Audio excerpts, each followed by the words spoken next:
खुलुमबाय नोंथांमोनखौ जोंनि बड'लेण्ड एफेयार्सआव बरायनाय जाबाय। स्टुडिअ'आव दं आं पमि दैमारि। दिनै नोंथांमोननो मिथिनो गोनां खौरां लानानै फैदों। दिनैनि समाव नैबे भिडिअ'खौ नुनो मोनदों जे बुहुमनि सुबुंफोरा थारैनो सोमोनांदों आरो दुखु मोनदों।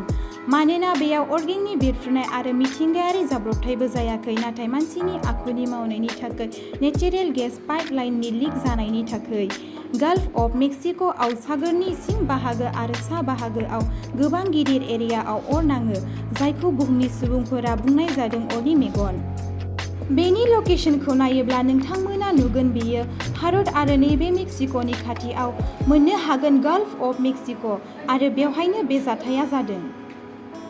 मेक्सिक'नि मोनसे कम्पानि जायहा सिगां बोसोरनिफ्राय मुं गाज्रि खालामबोदों, पीमेक्स मुंनि, जायखौ बुङो थाव आरो मिथिंगायारि गेस इन्डास्ट्रिनि पाकिस्तान।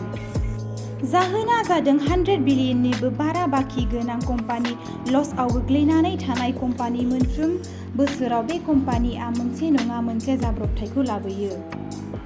थेवब्लाबो बुहुमनि सुबुं माहारिफ्रा ओरैबादि जुबिया जाबाय जे फैसानि थाखाय बेफोर कम्पानिखौ सालायनो मोन्थाइ होयो, आरो जोबनायाव गिथाव, सोमोनांथाव सानथाव मिथिंगायारिनि फोजोबस्रांनायखौ नुनो मोनो।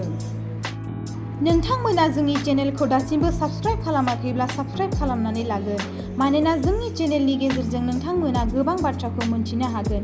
एसेनोसै, गोजोन्थों।